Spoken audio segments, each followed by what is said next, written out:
Welcome to the Big Girl BJJ podcast, where we talk about Brazilian Jiu-Jitsu from a thick girl's perspective. I'm your host, Big D. Welcome to the dojo, my friends.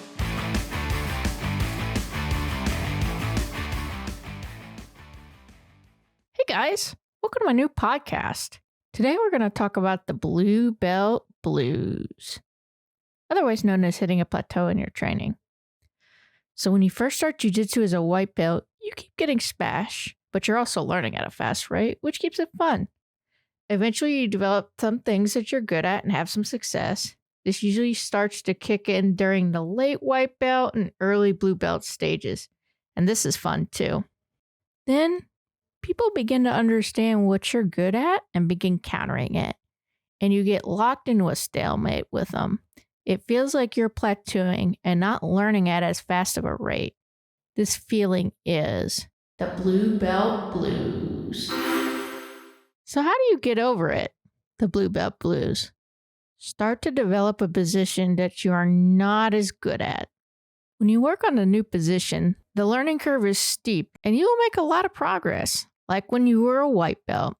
And if the position is adjacent to what you're already good at, even better.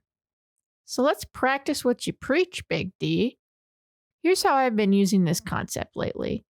For someone who's been doing jiu-jitsu for 10 years, my back control is atrocious.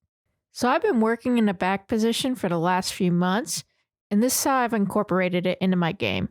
First, I identified how to get into the position. I found that for me, it was easiest to get into back from mount, as mount is a position I'm already pretty good at. From traditional mount, I've been switching to modified mount, getting control of my training partner's hands, and, if I can, put my other arm around their neck. I sit on my north leg and shoulder, and then from there, I will either get my hooks in, or I may cross my legs in between their legs in what I call halfback.